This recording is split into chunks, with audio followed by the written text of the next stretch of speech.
அவள் உடலை உரசாமல் நூல் இலையில் இடைவெளி. ஆ, எங்கடி போற? கல்யாணத்தை நிறுத்த சொல்லி அன்னைக்கு உனக்கு மெசேஜ் பண்ணேனே, அதை ஏன் டெலீட் செஞ்ச? அதுவும் இல்லாம கல்யாணத்தை நிறுத்த நீ எந்த முயற்சியும் எடுக்கல. உனக்கே தெரியும் இந்த கல்யாணம் நமக்கு செட் ஆகாதுன்னு. என்னடி நினைச்சிட்டு இருக்கோம் மனசுல என்றவளிடம், எந்த மெசேஜ்? எனக்கு அப்படி எதுவும் வரல என்றவள் கழுத்தை வேறுபுறம் திருப்பினாள்.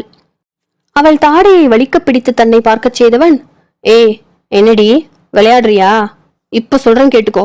நாளைக்கு இந்த கல்யாணம் நடக்கக்கூடாது.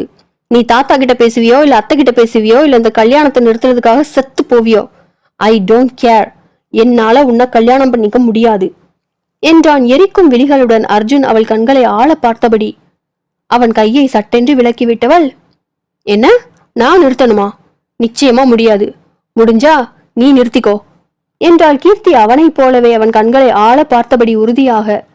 அவளின் ஆணித்தனமான பதிலில் இடுப்பில் கைக்குற்றி அவளை விட்டு விலகி நின்றவன், சோ கல்யாணத்தை நிறுத்த முடியாது அப்படித்தானே எனவும், நிச்சயமா முடியாது என்றாள் நிமிர்ந்து.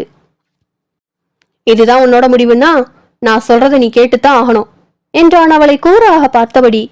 புருவம் சுருக்கி பார்த்தவளிடம், சி, நீயும் நானும் சின்ன வயசுல இருந்தே ஃப்ரெண்ட்ஸா பழகிட்டதால கல்யாணத்துக்கு அப்புறம் என்னால எவ்வளவு தூரத்துக்கு உன்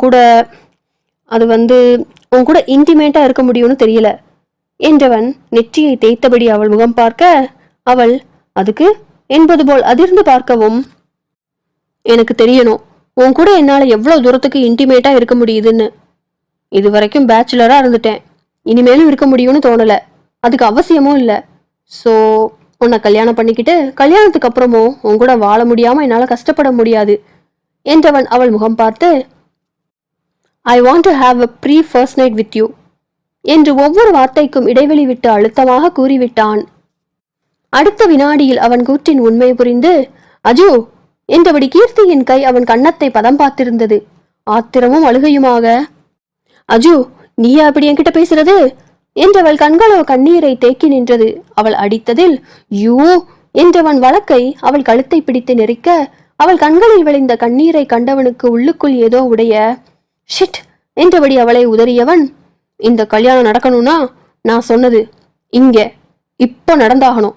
இல்லைனா போ, இப்பவே வெளியே போய் இந்த கல்யாணத்தை நிறுத்திடு என்று தன்மேல் அணிந்திருந்த குர்தாவை கலட்டி எறிந்தவன் அவள் முன் வெற்று மார்போடு நிமிர்ந்து நின்றான் அர்ஜுன்.